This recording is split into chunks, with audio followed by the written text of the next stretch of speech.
For 6 months, I had no income at all. So in the beginning, it looked like kind of a copy winter there, where I wasn't making anything. At the end of it, I was like really close to actually like going bankrupt and like having to, like ask some relatives even for a loan, just so I could get by. But there in the very last moment, I landed. Now it feels like everybody wants to be an email copywriter. It's like seems like it's this easy thing. You don't have to do anything. So I'm curious, like, what do you think is the way to stand out from other email copywriters and actually get a position with a business owner? What business owners really want is, I can't say the names. Every single person probably watching this video knows who this person is, okay? Like this dude's email list is like a mess. It is not good. And it's like, this is one of the biggest dudes that every single person in our industry looks up to, is like, oh, I want to be like them. And they haven't even got their email stuff figured out. There's a disconnect. How can there be so many people that say that they're email experts and more businesses than ever before suck at email marketing? Well, that tells me this is a gold mine. Like, I was making 6 figures, 15K a month, just 3 emails a day. I've always just been like completely obsessed with just email marketing. Like, it's my favorite thing, you know? you shouldn't be attached to your ideas emotionally and attached to your copy. Now that I look back, a lot of it was that like I came up with an email and I was like, oh, what if they are not gonna like it? So I didn't want to show it as much, which is stupid. But like now, I literally like... I think a lot of people, they've been afraid of like what AI could potentially do to the industry, how it could change things. Like, oh, maybe copywriting there is no future for copywriters. Maybe the fact I haven't made money for the last 3 months maybe just proves the point that it's not gonna be a thing over the next however many years. Maybe it's time for me to change industry, and it sure is difficult to like stick with it if you're literally not seeing money in the bank account. I had that feeling too, but what helped me a lot is actually... All right, so here we are with William Zsolnai, the email samurai, the email like legend. You know, this guy makes over 7 figures, multiple 7 figures for his clients with email marketing, and he's been in the game.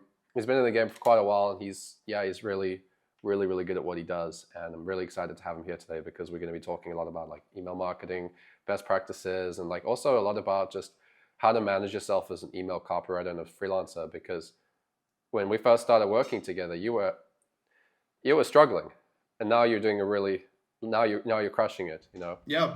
Thank you so much. Thank you so much, Matthew, for having me here. Yeah, it's I feel like I made it to the top now. You know, when we first started, you were like close to bankrupt. That's what you told me.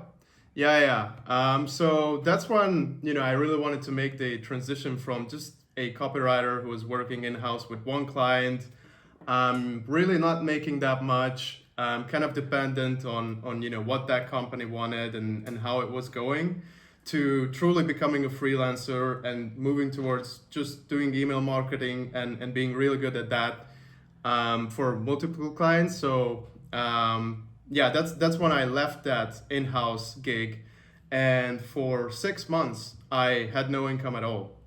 So in the beginning, it looked like, oh, I'll just get a client. It's gonna be easy. It's like, I'll just do it. It's no big deal. I'm just gonna get a client and then I'm gonna crush it and that's it. But that's not how it happened. So I had kind of a copy winter there, where I wasn't making anything. At the end of it, I was like really close to actually like going bankrupt and like having to, like ask some relatives even for a loan, just so I could get by. But there in the very last moment, I landed a client. So since then it's been growing great. Yeah, and I actually had some pretty good months this summer. So yeah, broke some records there. Yeah, you hit above 10K. Yes. Right. So went from like asking for a loan to making some serious cash, 6-figure run rate. Yeah, this year you're on track for 6 figures, aren't you? Definitely. What do you think made the difference? Definitely. Because you had 6 months where you weren't getting clients, and then boom.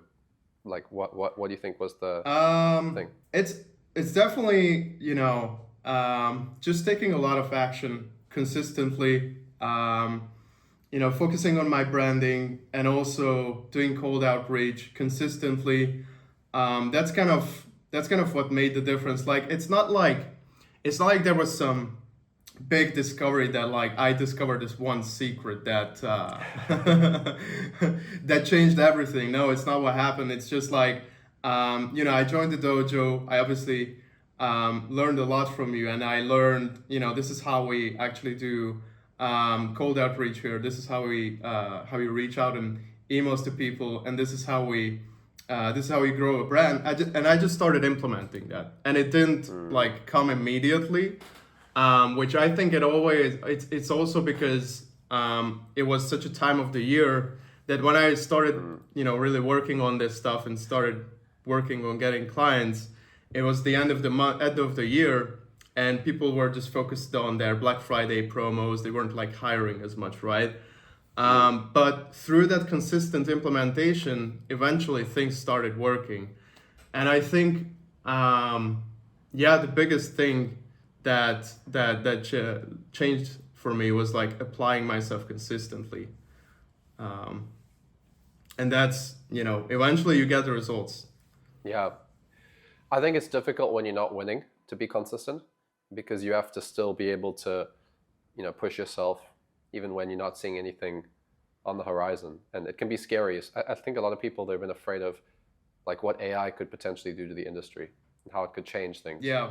And how it could, like, oh, maybe copywriting there is no future for copywriters. Maybe the fact they haven't made money for the last 3 months maybe just proves the point that it's not gonna be a thing over the next however many years. Maybe it's time for me to change industry. And it sure is difficult to like stick with it if you're literally not seeing money in the bank account for a long time. Yeah. Yeah. That's very true. And I think that's why I've seen people do this. They get started, they are consistent for like a month or two. They are implementing, but eventually they don't get the result. And then, they give up, they leave. And it's hard, right? Like it's very hard when you're not seeing those results. And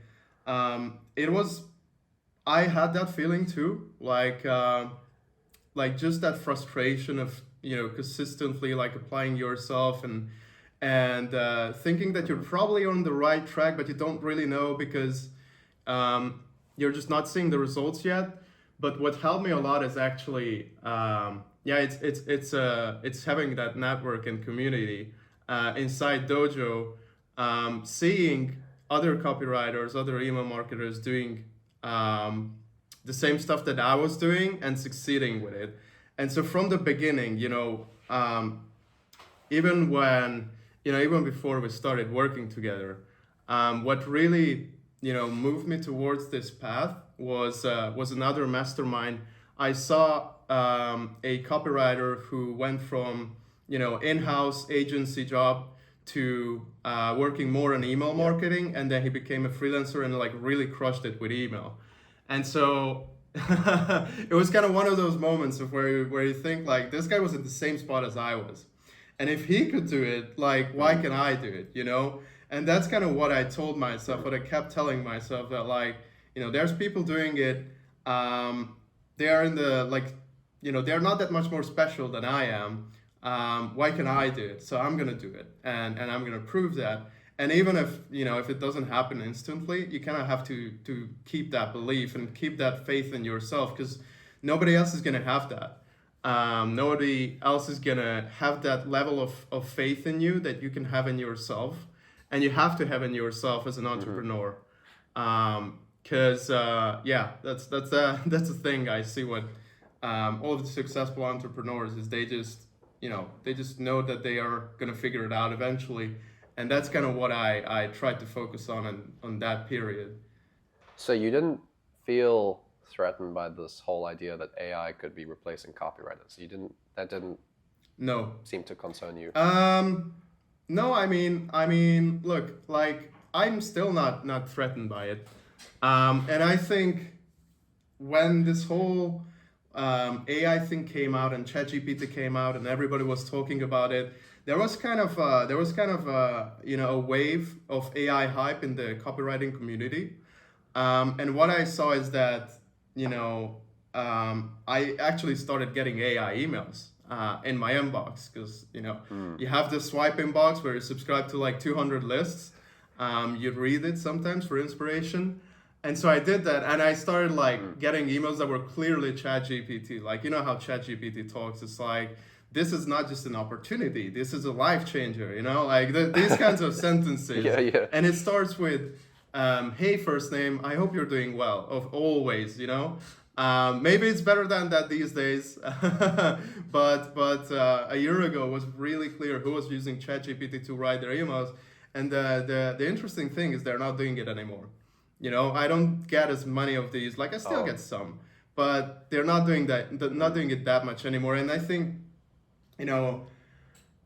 people are starting to realize that like AI is, it's there. You can use it to write stuff, but it's not fully gonna replace a copywriter. At least not yet, because really what you bring to the table as a copywriter is not just writing skills.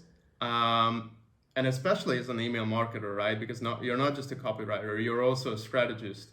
You're also coming up with ideas, thinking about, what's the best way to run this kind of promotion, this kind of campaign. And it's that experience and it's that strategic thinking that you're bringing to the table. And so if you use AI as a copywriter, you can become faster. You can like tell it exactly what to do. And then it's gonna write an email like that. You might have to clean it up, polish it, etc. But if you don't give it like an A-level input, it's not gonna give you an A-level output either. And that's kind of what I see. I think, if you want to be as a copywriter, like you want to protect yourself against AI, you just have to be really good at the strategic side. Because I think for a really good while, it's not going to be able to replace that at all. You simply cannot feed it as much input as you can have in your head, and you can just see stuff. You can have ideas that it's not going to have because it doesn't have the same level of context. So that's kind of what I see, and obviously like a lot of the times this conversation comes up even with potential clients. I was at a marketing conference here in Budapest, and when I told people I'm a copywriter, their first question is AI. Are you not scared of AI? And this is kind of what I tell everybody because that's the thing. I saw these AI emails. They're just not doing it as much anymore. So that's kind of suspicious, right? If it would be working, why am I not seeing them? Why are you not getting more of those emails? And why are people still hiring email copywriters, right?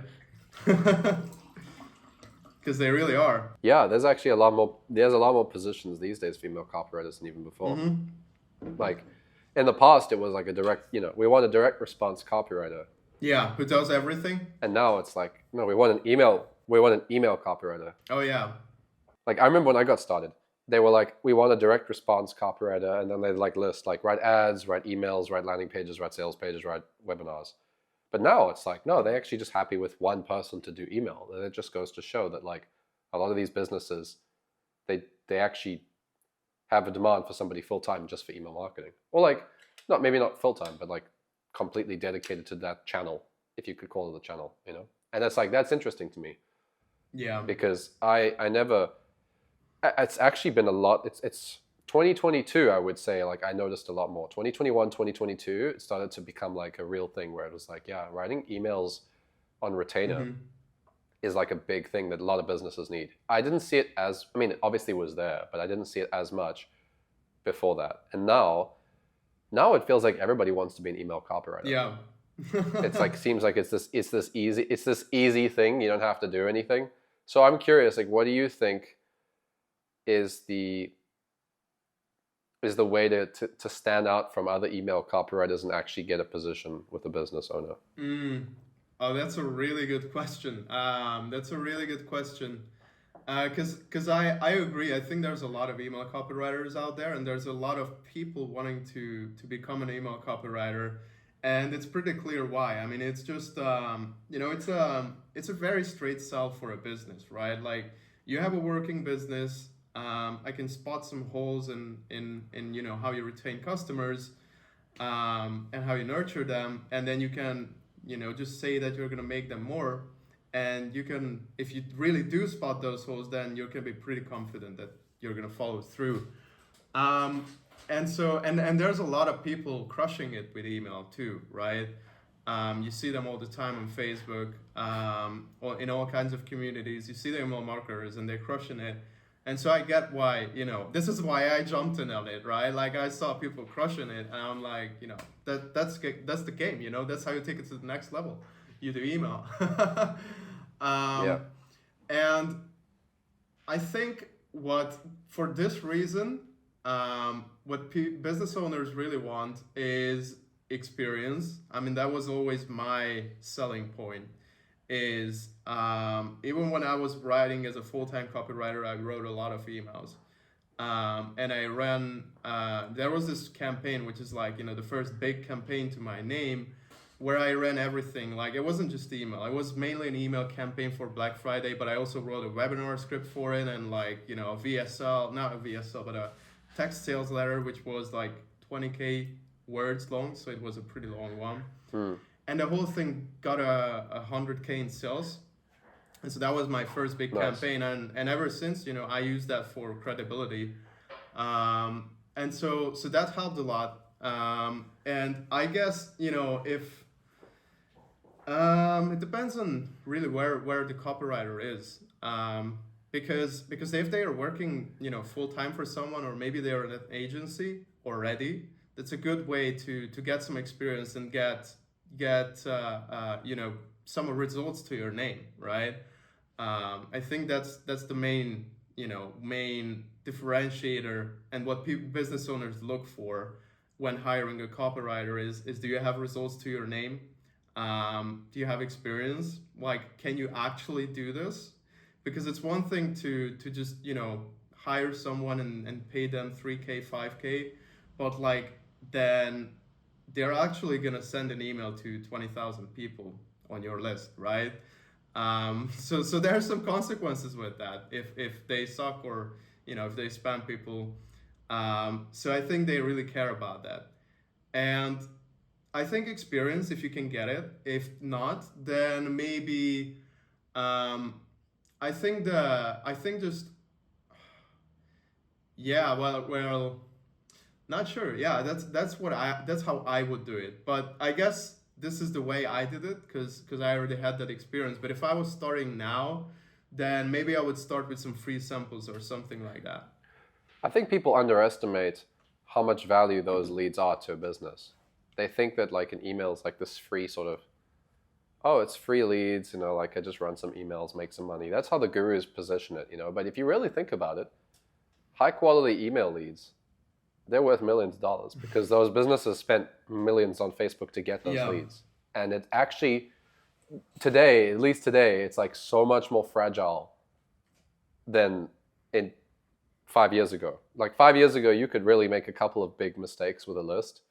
Oh, whatever, I'm sorry, and the list forgives you, whatever. But like today, you screw up a couple things and you could lose 20,000 contacts and never really be able to reactivate them because of all the tech, and domain and sort of like health practices of like a list. You could make a big mistake and you could lose 20,000 leads. And what is 20,000 leads worth to a business? Like, let's just run some numbers. Hypothetically, it's like you're talking like potentially hundreds of thousands of dollars that they never get back. Like I had a client that had a list and they came to me and they were like, we have 100,000 people on this email list. We want you to help us fix it. Our previous copywriter's been spamming them like emails and we're at 1% open rates. 1%. Wow. I'm like, oh, yeah. And I'm like, okay, let's see what I can do. No promises. And we ended up, honestly, like we salvaged 2,000 people from that list. So can you imagine, dude, like that copywriter that came in there, maybe they wrote decent copy. The copy wasn't that bad, but they didn't understand all the other stuff and they didn't have the experience. And that business burned 98,000 leads that they spent however much money trying to get. Like you don't get them back. Yeah. And I think a lot of business owners, they don't understand this, and they won't be able to accept that kind of a loss. Because back in the day, if you built a list of 100,000 people, you're gonna have $1 million business even if you turn your ads off, because you just keep working that list. It's not like that anymore. It's, well, at least not for many of these guys. Yeah. Their list is just so. Yeah, it can be scary if you don't know what you're doing. I think people underestimate the value of those leads. Yeah, 100%. And I mean, not sure if it's a good thing or a bad thing. I think it's a good thing if you're an email marketer, but there are some clients who still are like that. Like they don't understand fully the value of their list. They're like, oh yeah, we have 20,000 people on there, but like we don't really make anything from it. So like email marketing doesn't work. And when you find someone like that, if you can like convince them to at least give it a shot, because this is one of my clients that I'm working with. I was just like looking at the emails that they were sending, and I cold emailed them like, hey, you could probably be doing a lot better than this. I managed to convince them to at least give it a shot, and now email is making up 25% of their revenue, which is pretty crazy. That's 25% of revenue that wasn't there before at all, because I mean, maybe they made something, but they didn't even know like how much they were making from email. They didn't have tracking. so that's pretty crazy. Unreal. And this is a similar story. When I came in, I think they were getting like a 5% open rate on a 20,000 person list. So like, 5% is pretty bad, right? You want to be around like 30%, 40% if you can. That's when you consider it healthy.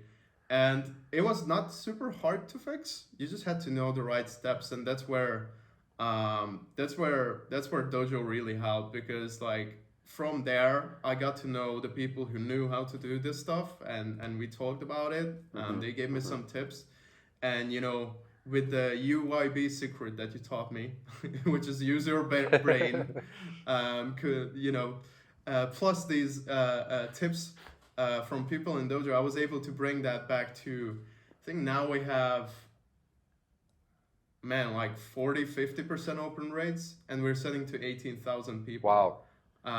So that's a pretty big difference, like almost 10 times the open rates. Wow. And of course, with the open rates, like it's not the open rates that you care about, it's the revenue and clicks and all that stuff, but it goes up with it. So yeah, I'm pretty happy with that result, and that was a cool experience, because I got to learn how you recover an email list from the dead, basically, how you revive an email list. And deliverability, and it was a good list to demonstrate skills, So I think if someone has a list like that where it looks dead, there's still hope, because a lot of the times it's just like very basic things are not set up correctly, like the email verification, the tag. Since the update came in last February, they're a lot more strict with that. If you don't have somebody like actually going in and setting up the tag with your emails, like of course you're gonna land in spam, which is where they were landing. They didn't actually, like, it was so bad, and this is why they were like, okay, let's have this guy actually like try and help us. It was so bad that at one point, like, people were buying a low ticket product and they didn't get the login details because it was going to spam, right? Oh, no. That's terrible. Oh my god. And it's all because they didn't have the text set up correctly. They weren't like segmenting the list, which means that they were sending to people who, not that they unsubscribe, but that they haven't opened in like a year, So if you're sending to contacts like that, then Gmail's just gonna put you in spam, because they don't want you doing that. They want you to proactively remove people from your list that aren't opening. So they weren't doing that. Their emails the copy wasn't good, and they were also like using large images. So we changed that, more text-based, more engaging, and yeah, just started from sending to the most engaged people, I think we started sending to like 7,000 people, and then we waited for the domain reputation with Google to go up, so that we are actually like, I could put like anything pretty much in the subject line now, and it still wouldn't go to spam. And then once we had that, we started expanding the list size, back to emailing people who were not engaged, right? People who were older leads, they haven't opened in a while. We started adding them back to the list, and now it's back at its full size. And luckily, it's only growing because of the new leads, right? That's fantastic. Yeah, I think people don't know about segmentation and tech setups, and even the biggest companies, right? Like even the big dudes, the ones in our space, we know, the 8-figure guys, they're always in my spam and promotions tab. I don't recommend anymore. Yeah, like I see so many, man. I see so many. It's crazy. yeah, we used to have this thing even in the dojo where we were like, let's approach people that are in the promo and spam folder. Yes. And that's how like angle in.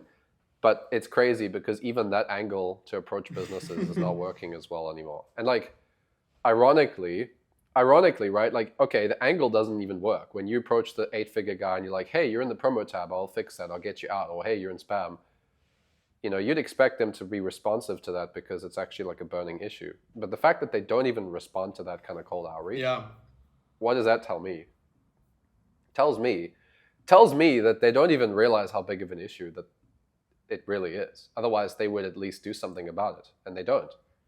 I mean, this is like, I'm working with you and like close to 100 other people, right? And they're all talking to business owners and 8-figure people, and like the 8-figure people that like a year ago people pitched, I know, same people they pitched them now, the same problem. They still have the same problem. It's like I was talking with a copywriter who is working with someone we all know. Like every single person probably watching this video knows who this person is, okay?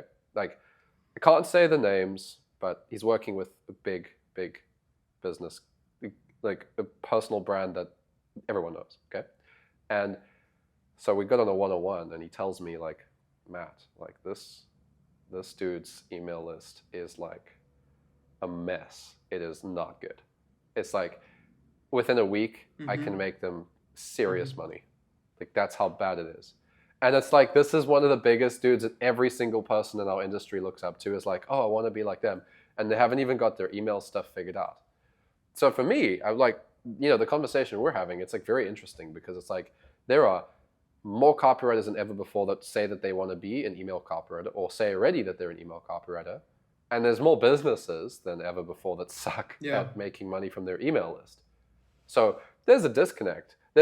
How can there be so many people that say that they're email experts and more businesses than ever before suck at email marketing? What that tells me is if you're actually good at your skill, like you are, and a few other people, like this is maybe not right word is not blue ocean, but like this is a gold mine. Like I've always just been like completely obsessed with just email marketing. Like it's my favorite thing, Like I was making 6 figures, 15K a month, just 3 emails a day, like before noon, be done. I mean, obviously I do coaching and consulting and other stuff, but like back in a few years ago, I had just 4 email copywriting clients, and I made that. And I mean, I don't even think we've talked about this yet. Like what's the best month you've had from email copywriting?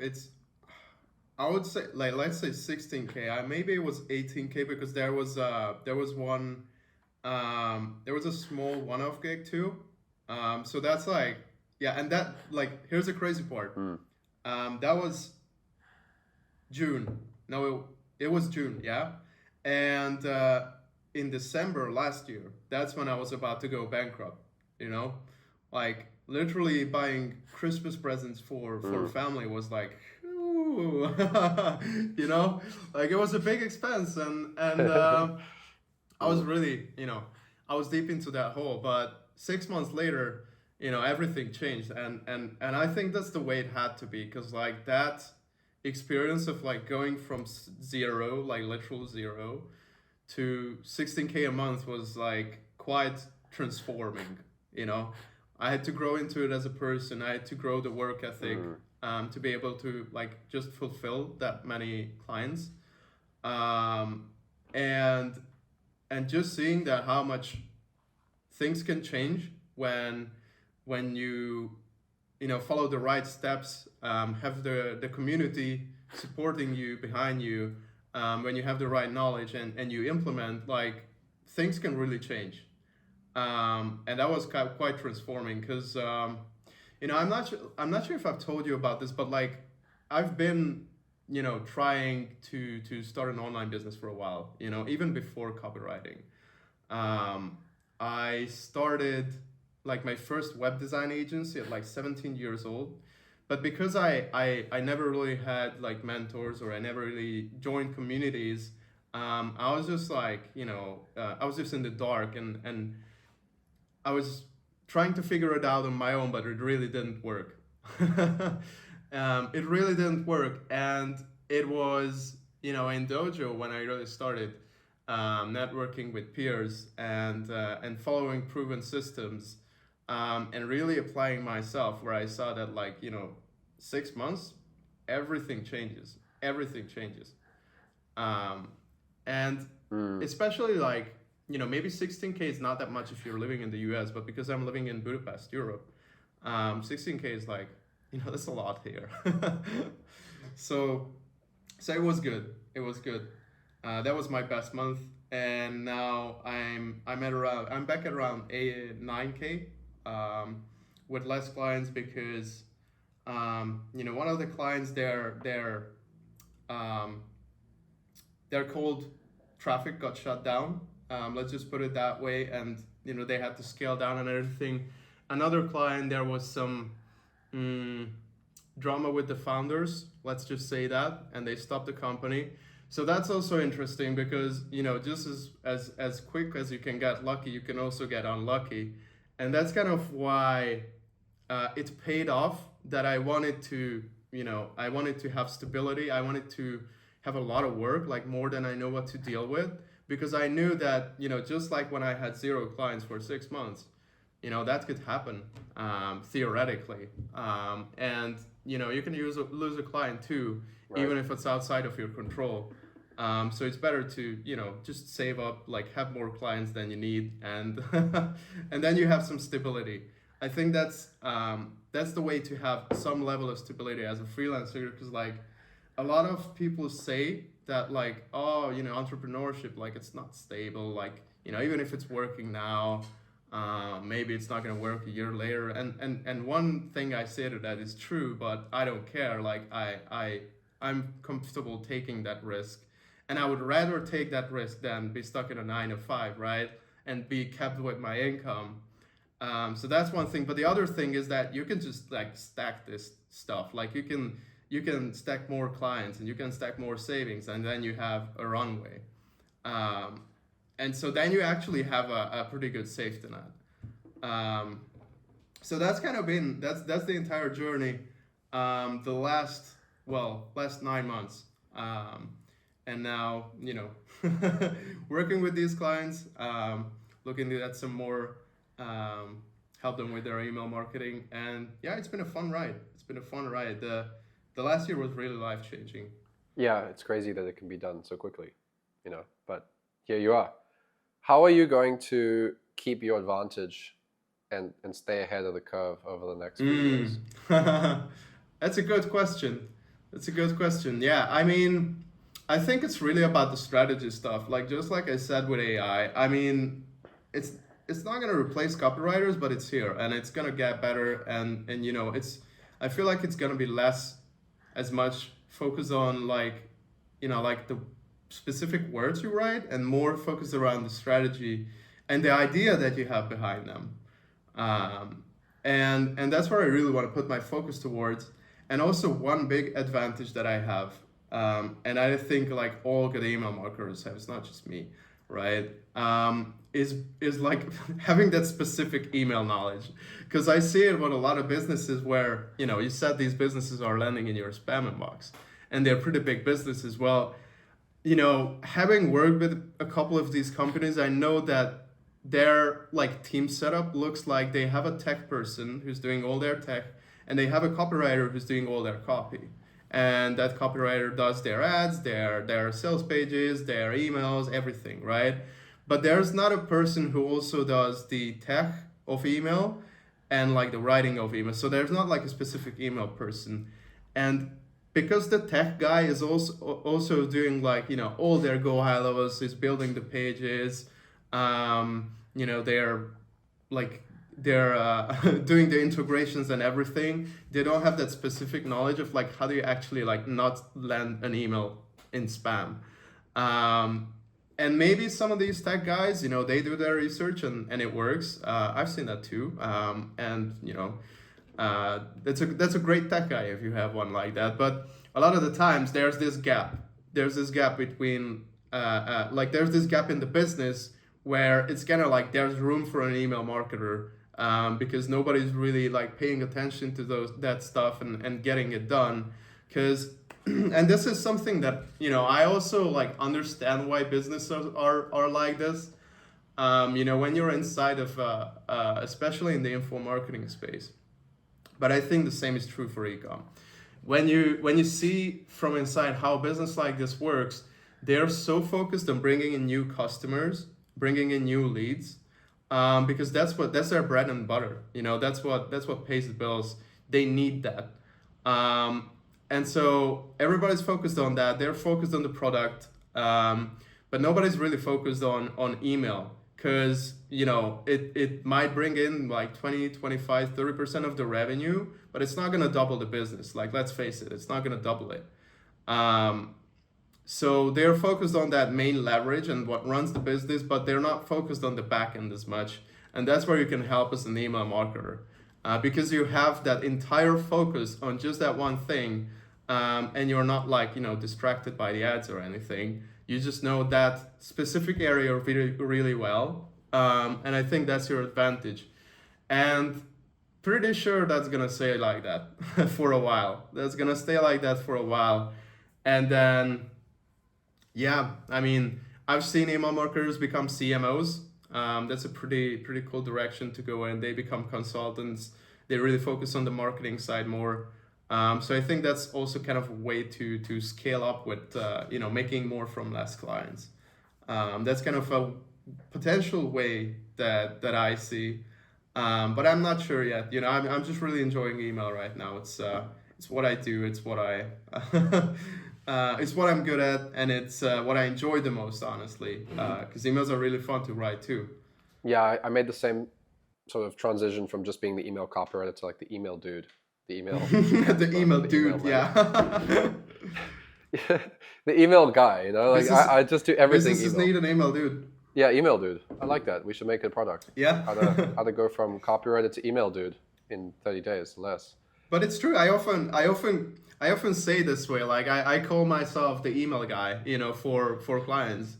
And also one thing that I sometimes say is that if I come into your business, it's like I run your entire email department, because it really is like that. It's strategy, it's ideas, it's promos, it's tech, it's deliverability.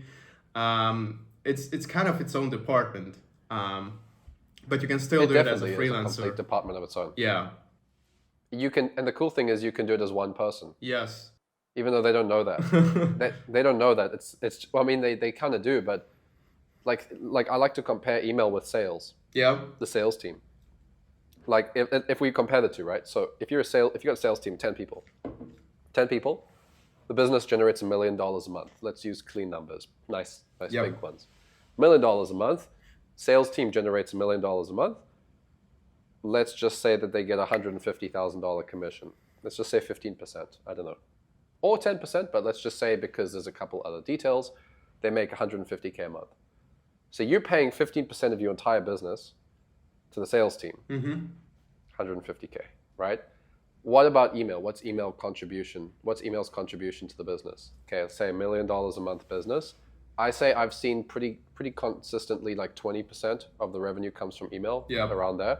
Maybe more. Like one of my clients, I got it to 35, 40%.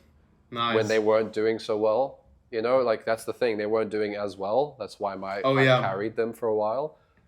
But it was like 20% most of the time is like a pretty good number. Maybe a little bit less sometimes, but I get it to about 20%. So imagine that. You're generating a business, $200,000 a month. Yes. What's your cut? What is your cut? What's the percentage that you're doing to carry all of that money for them?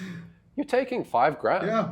10 grand maybe. Okay, 10 grand, 10 grand. That's like What is that? That's like, even if it's 10 grand, it's just 5%. Yeah. Versus the sales team, it's 3 times more and you have 10 people. Yeah.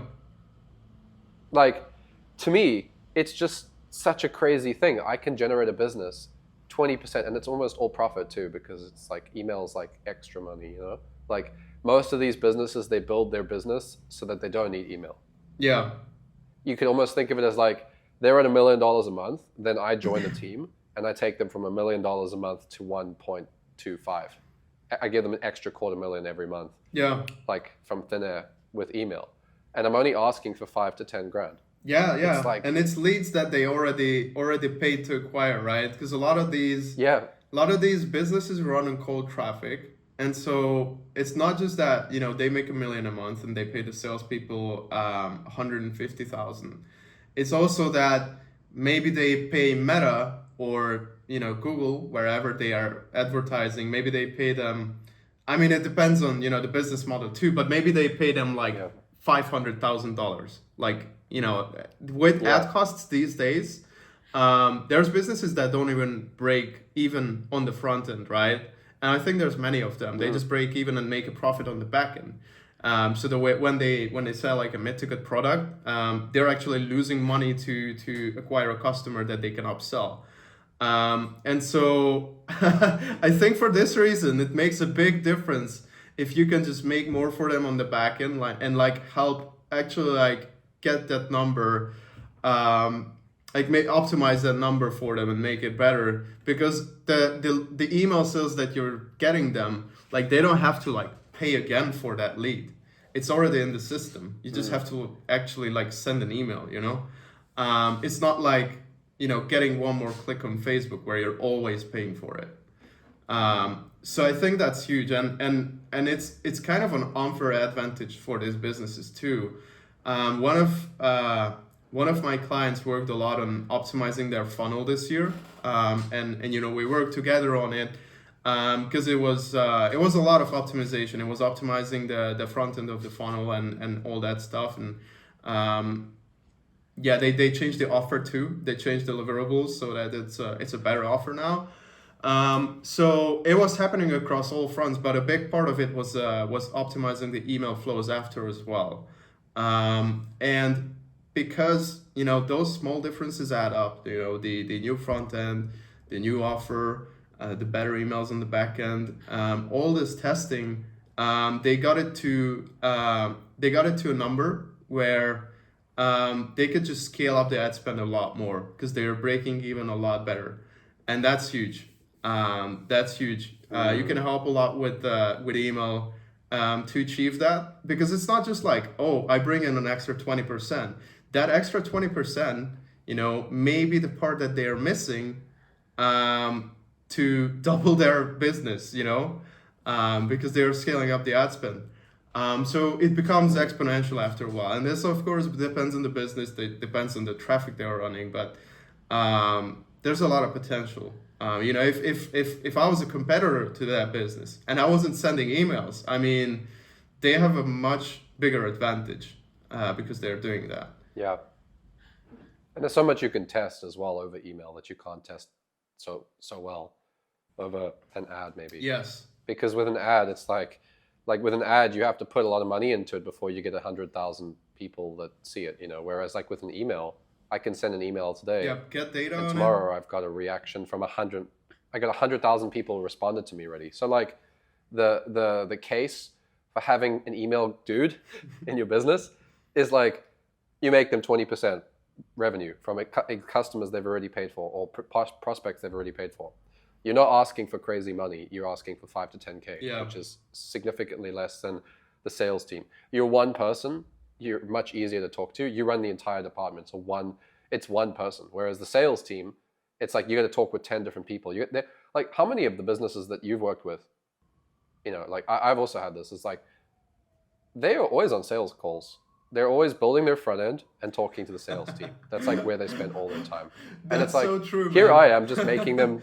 I'm making them so much money, crazy amounts of money. Of course, the money I made them comes from the sales team, helps with that, yes. right? Because they eventually get to the phone. I get it, but it's just such an easy experience. It's they talk to me 15 minutes a week. and boom, $250,000 a month. You're welcome. And it's like one of my top clients I was making them almost $500,000 a month just from their email list. Yeah. Just one email a day. Just one email a day. And I understand that the whole business is a part of this. So it's not like it's me, but the cool thing is, even though I'm maybe not responsible for making that all possible, because I know that there's a lot that they put into that. Yeah. There's a sales team, there's a funnel, there's a front end. It's the fact that I'm carrying it. Yeah. But I'm carrying the responsibility for them. So they only need one person to carry $500,000. It's a good deal. It's a freaking good deal. Like, you need marketing departments to carry some stuff, and you got one guy or one girl that's running an entire email list for you, and they're just printing cash. And the other thing as well is like how much that cash becomes automated because you set it up in autoresponders, right? Like, you've literally got autoresponders that are printing cash for the business, even if you stop working. Like, some of my clients, I had money that was generating them, and it was like, only a quarter of it was actually coming from my active work every day. The rest was coming from stuff I'd already set up for them that was just making the money. So like, there's just such a good case for having a good skill set as an email marketer. And I do see that as the transition from like go from email copywriter to email marketer. But you know what the cool thing is? Maybe you know this already, but just for the people watching, it's like, I'm still actually an email copywriter day to day. Like, when I work with my clients, 95% of what I'm doing is email copy. Mm-hmm. I write the copy, and I delegated the rest to my assistant. I don't schedule the emails. I don't track the data. Yeah. I build the idea for the autoresponder, but I usually pass it to my tech friend, and he does the actual setup. I mean, I can do it, but it's like, So my time and joy working with the business is, although I run the entire department, my team runs the department affordably, and I just write the copy. And so you really actually can just live on the Google Doc. So like, for all those copywriters that are like, oh yeah, but I don't like the tech. They're like, oh, I don't like tech. I don't like all this complicated stuff. It's like, yeah, I don't really enjoy it either, and I don't do it, but I get to get paid premium because I just have a team. I have a team do that stuff for me, and I can provide a business a full stack solution for their email marketing. I don't need to, fragment it, because they don't want that. Like you said earlier, the tech guy's busy with another part of the business. Yeah, it's a complete. Usually the tech guy is like super busy too. It's not like Exactly, you need something for email. You ask them and they're like, oh, sorry, it's like in the middle of something, because there's so much stuff they're actually doing. So that too, yeah. And I think circling back to there was a good point you made about the how much time they're spending with the sales team, and how many employees they have for salespeople. Like, they have 10 salespeople. I mean, as an email dude, as an email guy, I think a big advantage that you can have is just your communication skills, and to really make your client's life easier. Because a lot of, I'm sure, like, if somebody's been around the copywriting space for a while, like they hear clients, how they like what their experiences with copywriters, like copywriters, like, taking the money, ghosting, like being like, oh, sorry, my dog just died, like I'm gonna get you the copy tomorrow. Oh, next week, bro, I'm gonna get it for real, like this time. That's I think a lot of clients have some experience with copywriters like that, and they always told me this, that like, I have clear communication, I do what I promise them to do, I do it on time. That's amazing, and I'm just like, it's normal. But apparently, that's an advantage too, and so I doubled down on it. I always tend to try to under promise and over deliver. Like, I'm not gonna tell a client that, like, even when I know that I'm probably gonna do it, like, I don't tell them that, I'm gonna make 20% extra for you. I tell them that, I make this amount for, my other client, so it works, and you could probably make more than what you're doing right now. And that's a true statement, even if I bring them in an extra 10%, that's true. But in the end, I managed to bring in 25. So that's even better. They are even happier with that, you know. But I think that's a big thing too for the client experience. And a lot of these businesses, like a lot of the business owners, I mean, some do like to get more involved. You know, they like to read your emails, they like to give feedback on it, and that's cool too. But others, they really like don't care and they don't want to be involved, and they just want it off their shoulder. And so for them, you know, I had clients where, you know, like I send them a detailed Loom report and like, you know, I don't think they watched it. And I'm like realizing that like, okay, that's not the kind of, you know, that's not what they need. That's not what they want. So I'm just like updating them in Telegram in like a message like, hey, this is how much we made. This is what we did in like short, you know, clear sentences. And that's literally my report just in Telegram. Like, hey, this is what we're doing. You know, this is what they made. This is what we made. They put a, you know, this emoji or a heart on it, and then, you know, we're happy, and that's how we run it. And it's pretty crazy. Like, think of it from the client's perspective. Like, everything you do with your email marketer, with your email guy, is, you know, he just reports to you on Telegram. He makes 25% extra for the business, and like you literally don't need to do anything with it. Like, he gets the content, you know, from your organic content. He gets ideas and speaks like you without you having to instruct him. And I think if you can do that, you know, for that kind of business owner that just wants it off their shoulder, I mean, like that's the peak of of client experience, and that's kind of what I aim to do. I aim to you know, really make their lives easier and take it off their shoulders and make sure that this department runs on its own. And pretty much like, you know, a CMO would be reporting to the CEO. That's how I report emails. It's funny because I think a lot of these business owners have had such a toxic previous relationship with a copywriter. I don't know why, but this industry seems to attract some very lazy, non-responsive people. It's funny because you tell me like, they appreciate that you communicate. It's like, oh, that's something that people don't do, really? Oh, they appreciate I get my work done on time. Oh, this is something that copywriters don't do. Like, why are these the things that 100%. I've got the same compliments, you know? Like, I've also been told, oh, you know, I like the fact that you're on time, that you're reliable. I'm like, why are you thanking me for the basics of what I'm supposed to do? Like, being reliable is sort of like, why is that? Why? I mean, you're paying me $5,000 a month. Is it not kind of expected? Why would you need to say thank you and I just realized, you know, like over time, obviously working with a lot of copywriters as well. Like, you know, we also, as you know, like in the dojo, like I don't accept majority of people that apply because they're not ready or they're not at you know, they just don't quite reflect the way that we operate. There's a lot of strange people in the industry that just don't seem to have the basic work ethic and behavior that business owners need. And I think it's like funny. It's like business owners have been in like a toxic relationship for so long that they're just happy with the basics. It's weird, but this is the opportunity. There was this message that John sent to the dojo chat. I was laughing so much at it, and it keeps coming back to my mind, where he said that this direct response space in the copywriting space is just like, you know, just kind of a bin where all the weirdos that didn't even fit into corporate culture, like nothing, like that's where they end up, you know. And there's where there's so many weird people and weirdos, and that's why, you know, clients can be weird sometimes, you know. Let's be honest about it.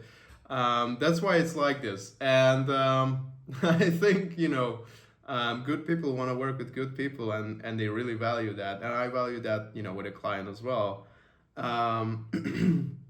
So yeah, just having that communication and you know, actually doing what you promise, because it's also like, it's not just about, you know, it's not just about hitting deadlines, but sometimes if I'm not sure if I can do something or I can do it within a certain time frame, I'm not gonna say yes to it. I'm not gonna promise it, you know.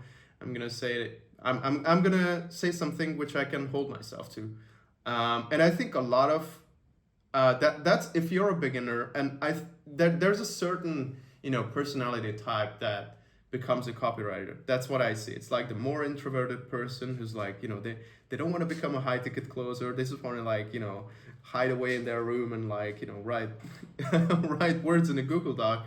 So people are gonna leave them alone. But I mean, you cannot really like function like that, right? Like you need to communicate with people no matter what you do.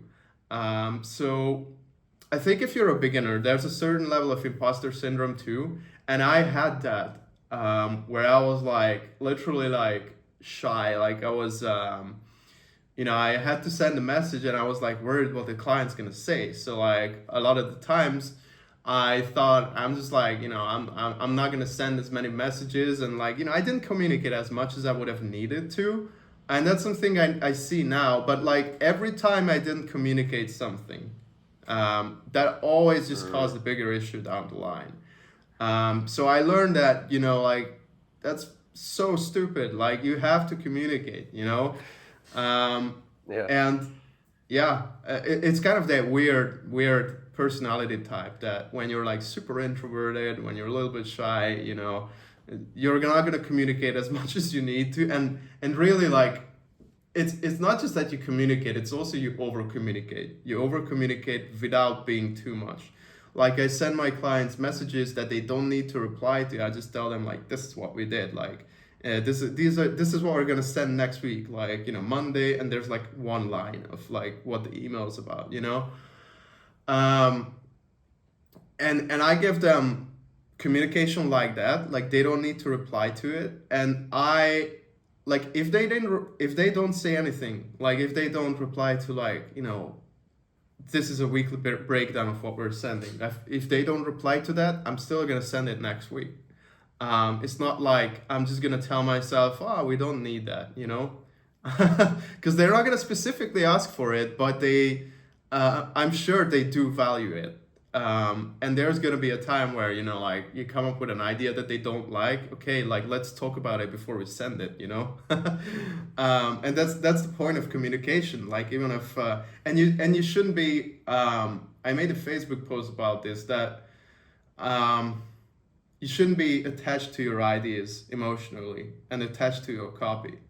Because I think a lot of it, like now that I look back, a lot of it was that like I came up with an email and I was like, oh, what if they are not gonna like it?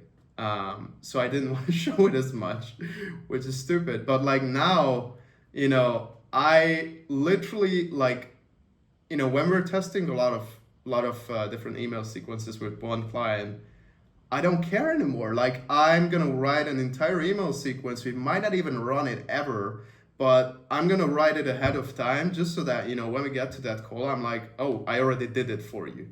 And maybe it's not even gonna be run. Maybe I can repurpose it as a daily email later. But like that's not what I care about. It's not like I don't want every email to crush. I don't want every email to be liked by the client, and I don't even want every email to be sent, because that's not the point, It's not the point. The point is sending something, waiting for the data, and being like, oh, I didn't think that was gonna work that well. Cool, now we know that. So yeah, that's kind of how. That's a lot of things, but that's kind of how you have to be thinking as a marketer, and I really like that because it removes the emotional aspect of it. It's just like, okay, there's an idea, test it. Okay, this is what works. That's cool. We're going to do that more.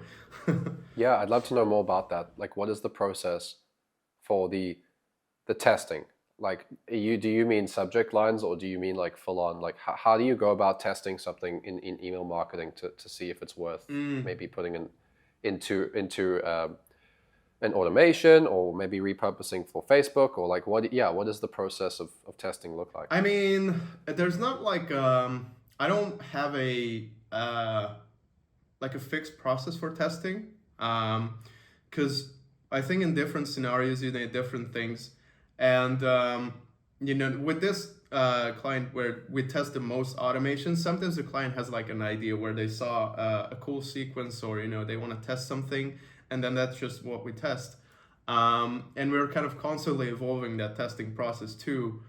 So there's not like always a fixed testing process, but what usually works best, and it's the same thing that you said, is when I send a couple emails to the list, and I'm like, oh, this angle crushed, like we got more sales than we normally do from this email, like a lot more.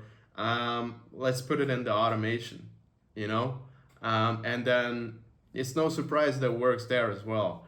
And it works the same way, the same way around, the other way too. When I have an email that's crushing it, inside of an automation, I send it to the daily list, and I'm like, oh, it does even better on the daily list, um, so I guess, yeah, it's like, it's really just looking at the data and spotting the patterns. It's also like, because you're sending daily emails, you have so much data. You need to be tracking it, of course. You need to be tracking every sale down to the email. Because if you're not doing it, then like, how are you gonna know like what to write next? You're just like sending random stuff. But like, when you have all that data, you can literally just open up and look for ideas. Like look like, which emails got the most sales. Okay, that was the subject line, that was the copy. You can kind of see with your copywriter eyes of like, okay, maybe this email had this testimonial, so it was not necessarily the subject line why it crushed. It had a decent lead, but it was more the pitch that was better, or maybe it was like a shorter email that had a cool picture in it. Like, you can see these things, and then you can reverse engineer from it.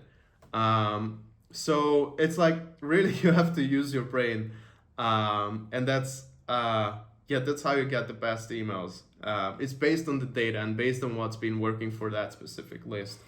And it also works across the lists too. Like, sometimes I have an email idea for one client where I'm like, okay, maybe I can repurpose this with a different structure, different content, of course, or a similar structure actually, but making it fit for that niche and that different offer. And then, it just works right away, because I had that proven structure, proven idea behind it, just for a different niche and different offer, and it still works. And that's like, a lot of people talk about swiping emails and having a swipe account. I think it's definitely cool, but if you just have like 4 clients at once,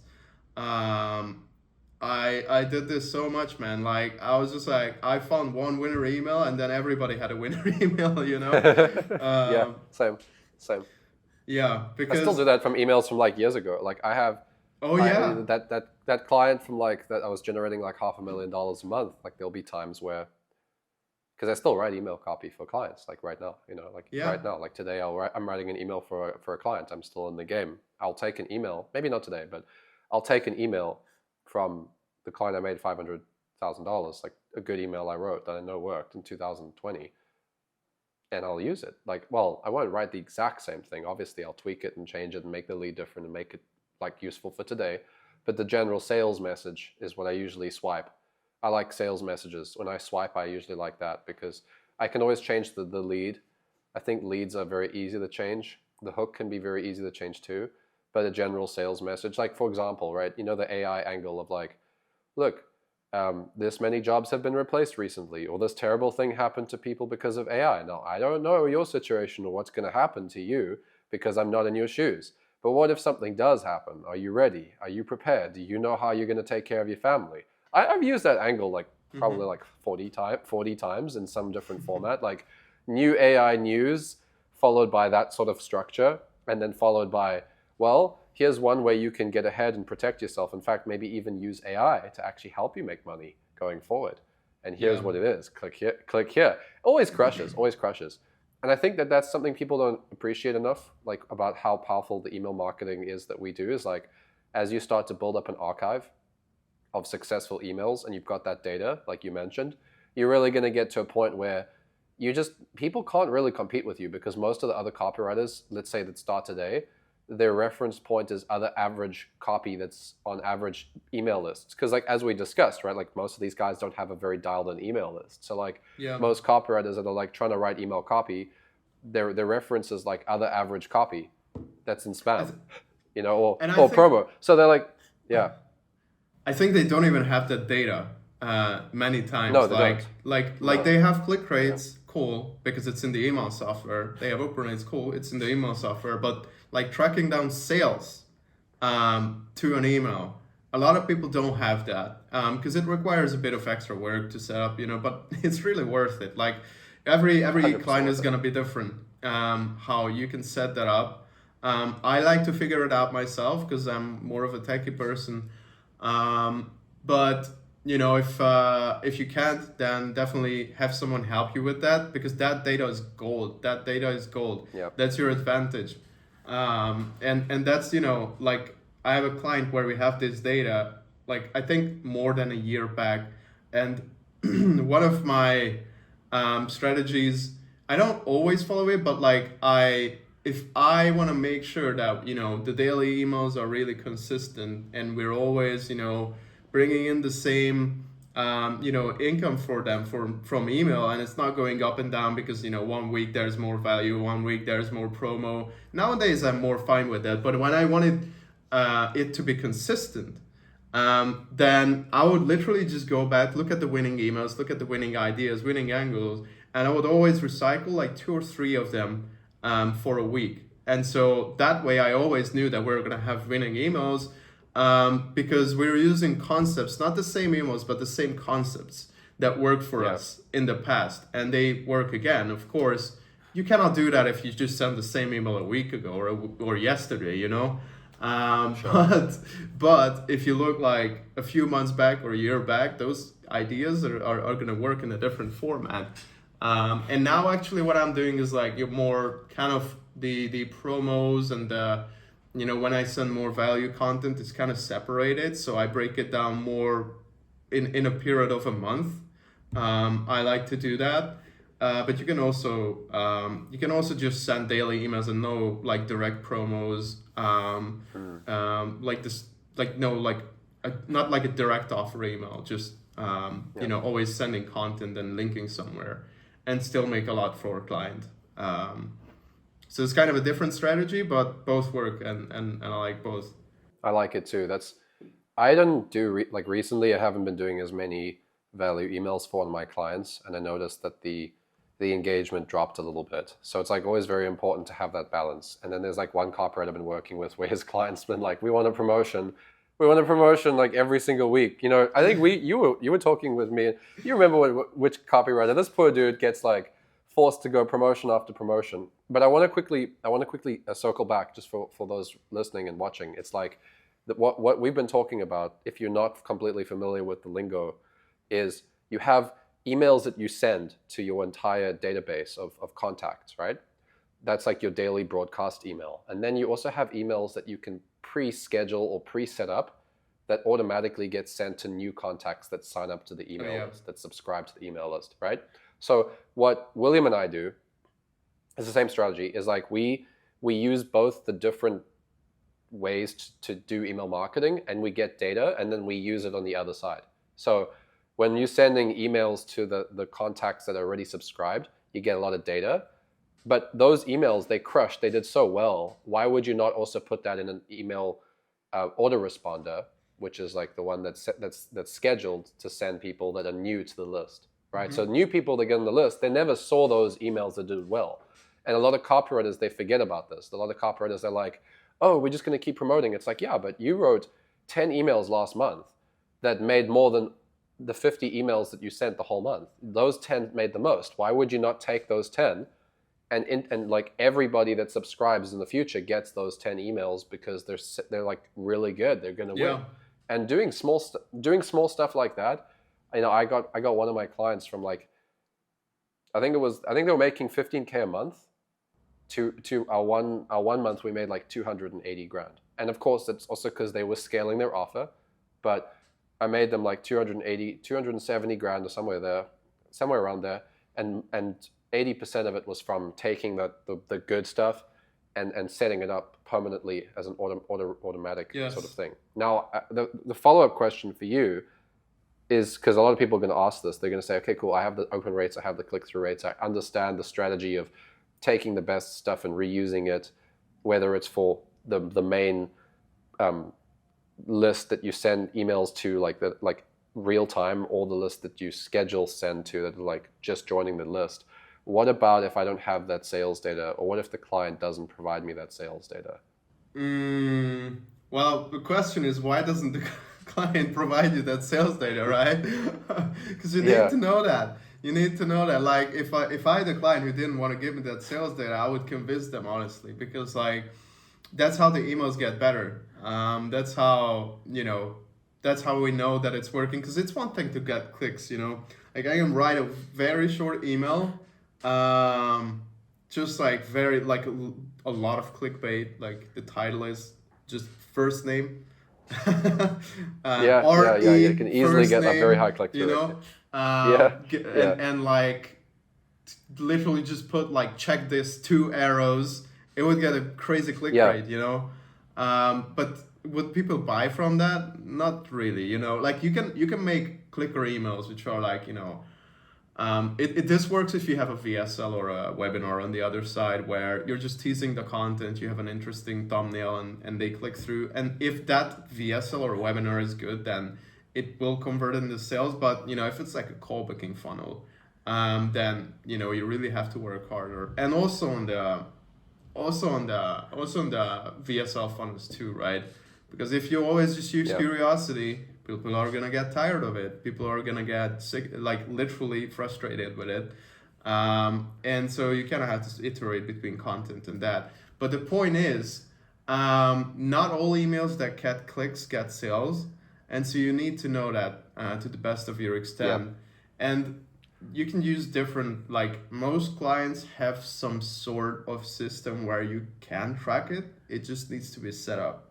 And so a lot of like you need to get creative with it, or you need to get somebody to help you to get creative with it, like a more tech driven person. For me, that's myself. I I can figure that stuff out, and I do enjoy it, and I think it's an advantage that I can do it myself, because I can come to a client and tell them very confidently that, like, okay, I mean, I see that you're using this software and this software, and like this is how I'm gonna integrate it. It's gonna work, and I think that's huge. Like I want to have that confidence, and so I have a client where I have multiple clients where I built this tracking myself because they didn't have it.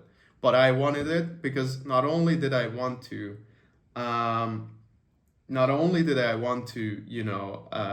be able to track which sales are working the best. I think a lot of, this might be more true for like agency gigs and like full-time gigs. It's where people don't want to give you those kind of bragging rights, because then you would leave.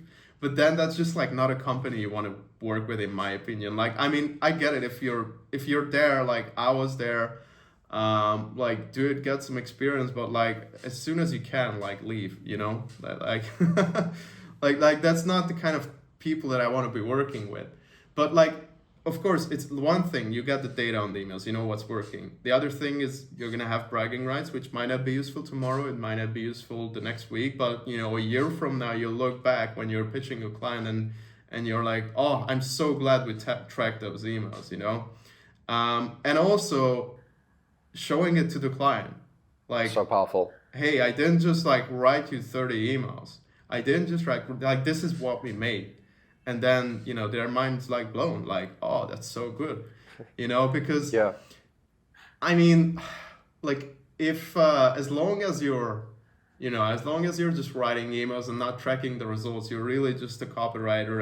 And like, then how are you different from a person who has an hourly rate? Because you're just like delivering service, writing some stuff. It's kind of hard to justify like paying a lot of money for it. But when you flip it around, when you track it, when you put the strategy behind it, when you put the experience behind it, then it's like you're not just a person who writes words in a Google Doc. You're a person who makes money for a business, and that's totally different for the business owner. And they want to keep you around, of course, if you can do that. So yeah, really, that's my answer. It's not really like, if they don't give you this data, I mean, you have to figure it out. Like it's like, yeah, like why would you, it's like doing ads and not having the tracking set up properly. Like it's just not gonna work as well. Like, why would you do that? Is it even gonna work at all? Like do you Yeah. just think that it's working, or like you need to know? That's the point of marketing. Like that's the point of modern internet marketing is that we can track everything, and we do, and that's how we make it better. I mean, maybe at the dawn of times, Facebook pixels didn't exist, Hyros didn't exist, people were just doing stuff. But everybody's upping their game, and you need to have data. You need to have data, because if you don't have it, your competitor does. So that's the answer. You must get data. I like that a lot. That's actually a good sentence that you could tell clients. Like, maybe if I don't have data, I mean, fine, but like our competitor like maybe they have data and they make better decisions based on that. So like, you need to know it as a marketer. We need to know as a company what we're making from email, and like, I think that this is again why it's so powerful to transition, at least from their perspective, is to actually run the email department and not be the email copywriter. Because if you're running the department, it's like, let's say you send 30 emails a month, let's say 1 per day. Like you said, you take a couple of previous emails from 6 months ago that worked and you use them again. The business owner's not going to say, hey, William, like I asked you to write me 30 emails. That's what I'm paying you for. Yeah. They're not paying for that. They're paying for you to make the money from email marketing. It's a different place. Whereas if you're just a copywriter, it's like, I paid you to write 30 emails. You're just recycling old stuff. Like, the frame is so weird then. It's like, but if you're the email dude or girl or whatever, and you make them 200 grand and you have data, you're like, so this month we sent 30 emails and we used some of our previous winners and we made $200,000. They're like, oh, I'm so glad you used the previous emails because it really increased our sales this month. Like, there's been times where I had like 3 days. I really didn't. It was a good combination of like, I didn't feel well enough to write some good copy. I wasn't inspired so much, and I wasn't feeling well. Actually, today I'm actually still a little bit under the weather, which is frustrating. But almost better. Get well soon, man. But, I can hear it on your voice. Yeah, it's frustrating because like as soon as I was getting better, then I like flew here from Japan. So I'm like back in Cape Town, but like it took 22 hours to get here. So like I was better, and then the flight took it all out of me, and now I'm like almost better again. And I'm like, I just need to stay in one place and get better. Yeah. Especially when you live in South Africa, it's a pretty far place to fly to, from pretty much anywhere you live in the world. If you have to come back here, it's far, but it's worth it. You should come to Cape Town. Anyway, the thing is, I'd love you to come here. It'd be really fun. We'll have some secret conversations about email marketing. But anyway, Maybe like, we'll even do some surfing. Yeah, definitely. There's a lot of great stuff out here. So the thing with these deals is like, that time I had like 3 emails I needed to write. I just took some of my previous stuff. I changed the leads a little bit and I set them up. And those 3 emails made more money than all the work I made that like all the actual work I did that week. The emails I set up made them more money. And so like there are some weeks or some months where like you just get a little bit better. Yeah. I had this too, man. I think I was like lying sick.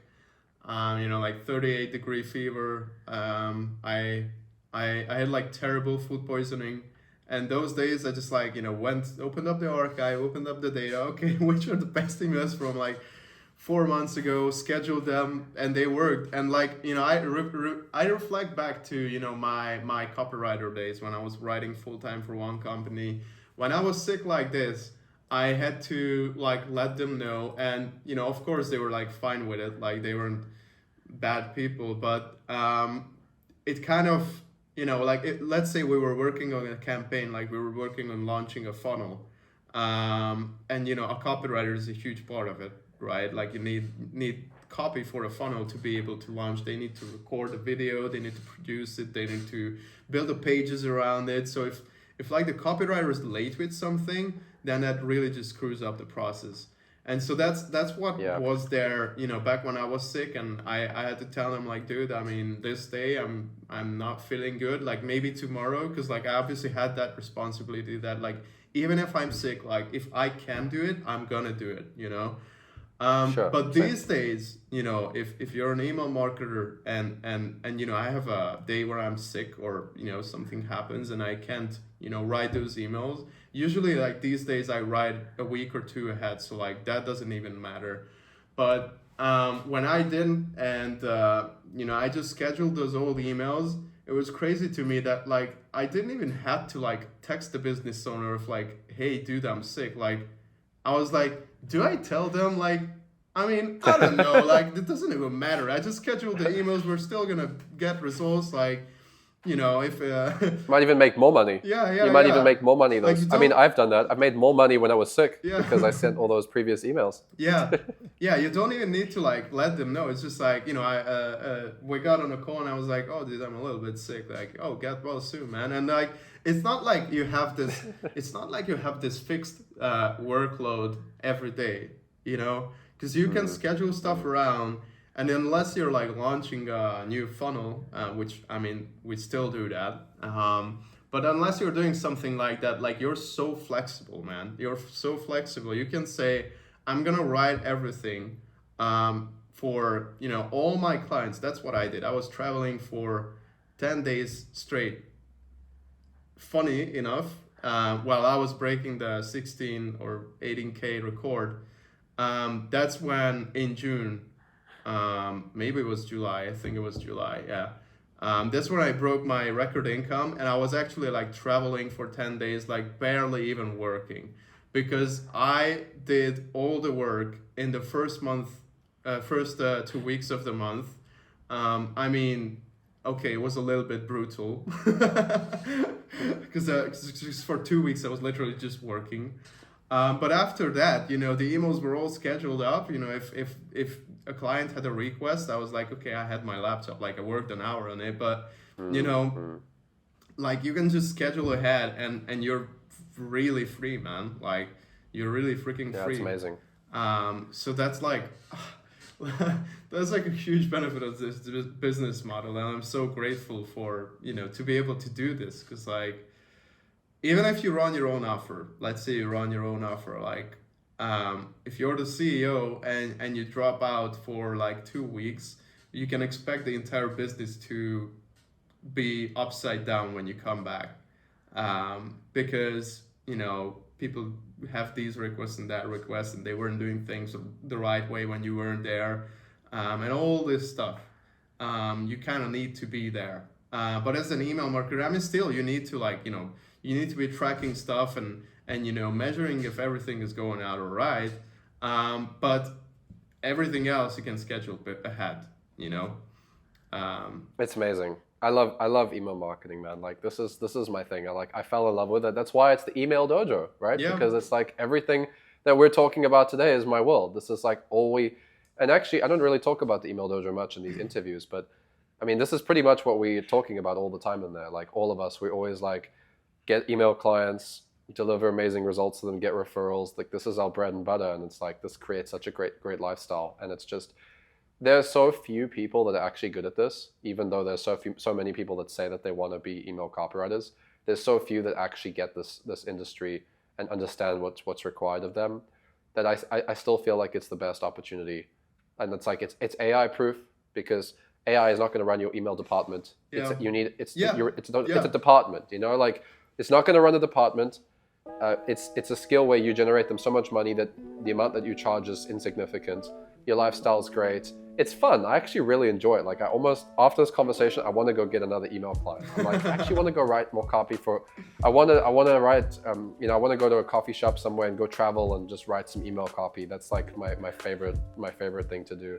And dude, yeah, it's a fantastic world. So like, if you're listening and you really want to, create a career for yourself as a copywriter, I think this is a great base. You can always do other stuff in addition to this, like writing ads and whatever, but like, this is a really, really great base, and it's fun, and it's not high pressure, because they're not putting tens of thousands of dollars behind every piece of copy you write. It's mostly free extra money for them. So you get to practice a lot of this stuff off stage. You don't have as many crazy expectations, and it's actually not that hard. Like, you can get a couple of good coaches to point out the right way to write copy, and like myself, like in a dojo, for example, or there's a few other people as well. And before you know it, you're really making a great income from this. So William, I really appreciate our chat today. If people want to reach out and find you and learn all the secrets, where could they get in contact with you? Like, maybe they want to hire you to write copy for them or something. Yeah, sure. I mean, I'm pretty active on Facebook. I post content there. You can follow me around. If you're not ready to like reach out or anything, you can email me, of course, old school way.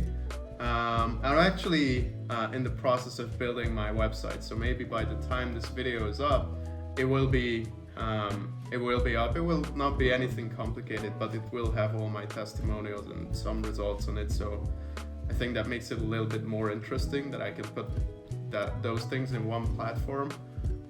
So yeah, those are the platforms. I think Sweet. Facebook is the best. Really appreciate. I'll make sure you to add having it me in the here. description.